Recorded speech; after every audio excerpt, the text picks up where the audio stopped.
जयपुर के सरस डेयरी में दुग्ध उत्पादकों की कई ज्वलंत समस्याओं को लेकर अजमेर जिला दुग्ध संघ के अध्यक्ष रामचंद्र चौधरी ने राज्यपाल हरिभाऊ किशन राव बागड़े से मुलाकात की, जिसमें 5 सूत्रीय मांगों को लेकर चर्चा की गई।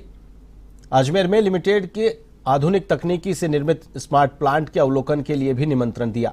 सरस डेयरी दुग्ध उत्पादकों को आ रही समस्याओं को लेकर अजमेर सरस डेयरी चेयरमैन रामचंद्र चौधरी से खास बातचीत की हमारे संवाददाता सुरेश कुमार गोयल ने। राजस्थान में सरस डेयरी में कुछ कमियों को लेकर राज्यपाल से आज मुलाकात की है अजमेर से डेयरी के चेयरमैन रामचंद्र चौधरी ने। सर, आज डेयरी में कई चीज़ों को लेकर, कई मांगों को लेकर आपने राज्यपाल से मुलाकात की है, क्या कुछ मांगे हैं? मैं मांगे नहीं कह करके प्रदेश के दूध उत्पादकों की ज्वलंत समस्या के बारे में मिला हूँ मैं। और ज्वलंत समस्या में ये था कि 5 रुपए जो अशोक जी देके गए थे, डिक्लेयर कर गए, इन्होंने भी उसको कंटिन्यू रखा। मैं इनको धन्यवाद देता हूँ। परंतु 7 महीने हो गए, 8वां महीना शुरू हो गया, हमको मिला नहीं हो। 8 महीने से 5 रुपए के पैसे नहीं मिले, जो 300 करोड़ के करीब हो चुके हैं। परंतु अभी इन्होंने गत दिनों में जो है 200 करोड़ की स्वीकृति जारी की है वित्त विभाग ने।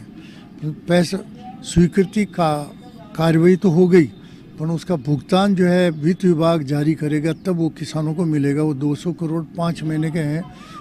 फरवरी, मार्च, अप्रैल, मई, जून 5 महीने के जो पैसे 200 करोड़ है, तो हमने इनसे कहा साहब थोड़ा आप वित्त विभाग को कहो जो ये पैसे रिलीज करें और किसानों को 200 करोड़ मिल जाए।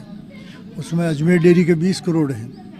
ऐसे दूसरी बात हमने उनसे ये कहा, मिड डे मील जो पूर्व सरकार ने चालू किया था अशोक जी ने, उसमें 3000 करोड़ का खर्चा आता था सालाना। इन्होंने मिड डे मील अभी 7 महीने में चालू ही नहीं किया। और मिड डे मील चालू करने के लिए जो है सहमति सरकार ने दे दी और इनके डिसीजन भी कैबिनेट में हुआ है। परंतु मदन दिलावर जी जो शिक्षा मंत्री, वो ये कह रहे हैं कि दूध के बजाय हम बच्चों को मिड डे मील में मोटा अनाज देंगे, मोटा अनाज देंगे। हम कह रहे हैं मोटा अनाज तो राजस्थान के सब परिवारों में वैसे गांव में उपलब्ध है।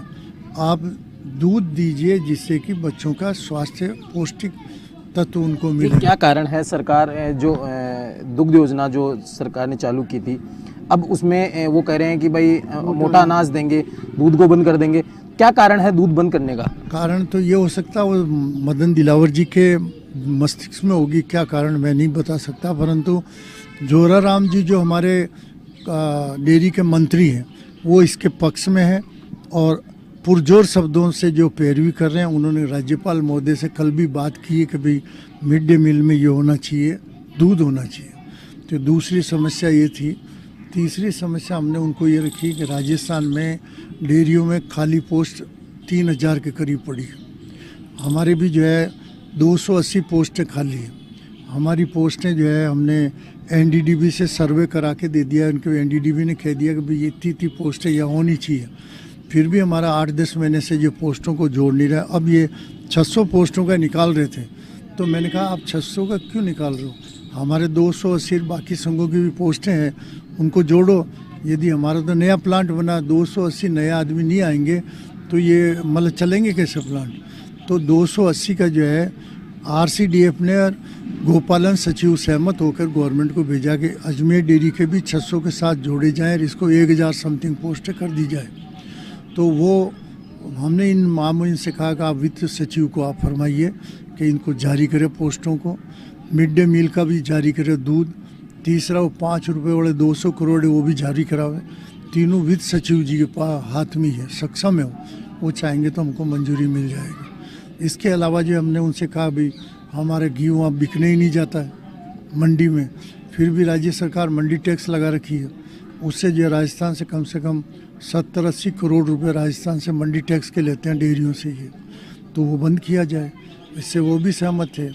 महामहिम महोदय तो इस पक्ष में थे कि भाई भर्तियाँ आपको बाइलॉज में आपको प्रावधान है तो दूध डेयरियाँ खुद ही भर्ती करे, गवर्नमेंट को क्यों भेज रही है? मैंने कहा साहब क्या करें, गवर्नमेंट जो है प्रेशर रखती है कि नहीं हम करेंगे, इसलिए हमने कहा तुम कर लो, हमें तो कुछ करना नहीं है। भर्ती करते हैं तो हर जगह कोई न कोई गड़बड़ आती है, वो हमारे ऊपर आएगी, नहीं तो ये करते रहेंगे। ये मुख्य मुद्दे ये थे। और अजमेर आने के लिए उनको हमने निमंत्रण दिया। हमने उनसे कहा कि अजमेर का प्लांट जो डेयरी का 4-5 साल पहले बना है, ये उत्तरी भारत का सबसे बेस्ट प्लांट है।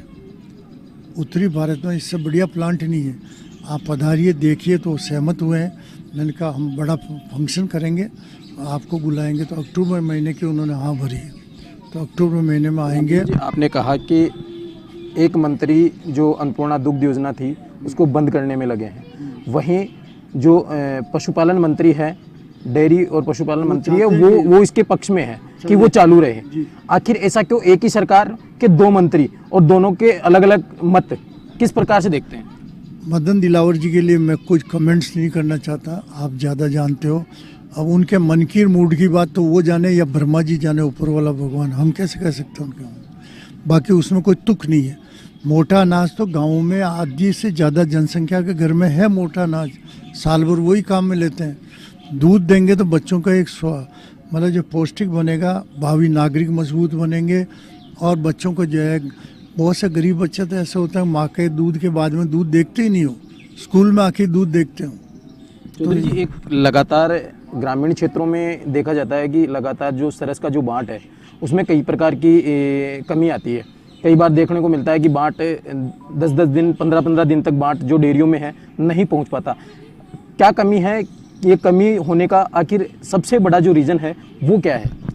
वो तो देखो, जहाँ पर कोऑपरेटिव डेयरी का डिस्ट्रीब्यूशन सही है, कैटल फीड प्लांट अच्छा बना हुआ, अच्छा फंक्शन कर रहा है, तो वहाँ रेगुलर चला जाता है बाँटा।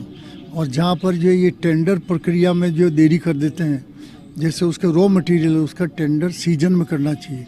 जैसे अभी अब मक्का पैदा होने वाली है 2 महीने बाद में, तो उस समय टेंडर मक्का कितनी चाहिए वो इकट्ठा टेंडर करना चाहिए।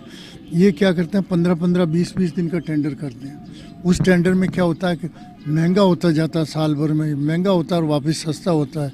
तब उस समय नहीं खरीद कर वो तो 10-15 बार खरीदते हैं हर महीने। तो वो गलत प्रक्रिया, उसमें संशोधन चाहिए कि एक साथ खरीदें।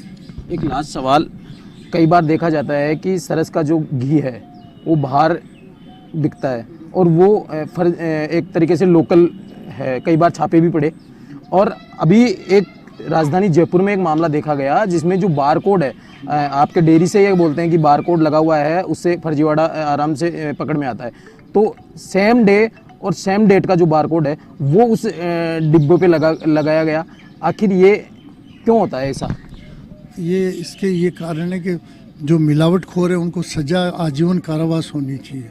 उनको सजा कोई महीने, 2 महीने, 4 महीने की सजा होती है। मेरा कहने का मतलब है कि जो बारकोड है, जो डेयरी के पैकेट पे जो बारकोड है और उस पे बारकोड वो सेम। मैं आ रहा हूँ, जब सजा का प्रावधान सख्त नहीं है तो जो डिब्बे बनाने वाली कंपनी वो प्राइवेट को भी बेच देती है वही डिब्बे, और उसी के पैसे लेकर के उसी बारकोड का उधर भी दे देते होंगे। तो इस पर सख्ती होनी चाहिए, डबल बारकोड होना ही नहीं चाहिए, कमी है। ये थे अजमेर डेयरी चेयरमैन रामचंद्र चौधरी, जिनका कहना है कि कुछ ज्वलंत जो समस्याएं हैं उनको लेकर आज राज्यपाल महोदय से मुलाकात की है और वो इन जो समस्याएं हैं उनका जरूर निदान करवाएंगे। कैमरा पर्सन नेमी के साथ सुरेश कुमार, A1 TV, जयपुर।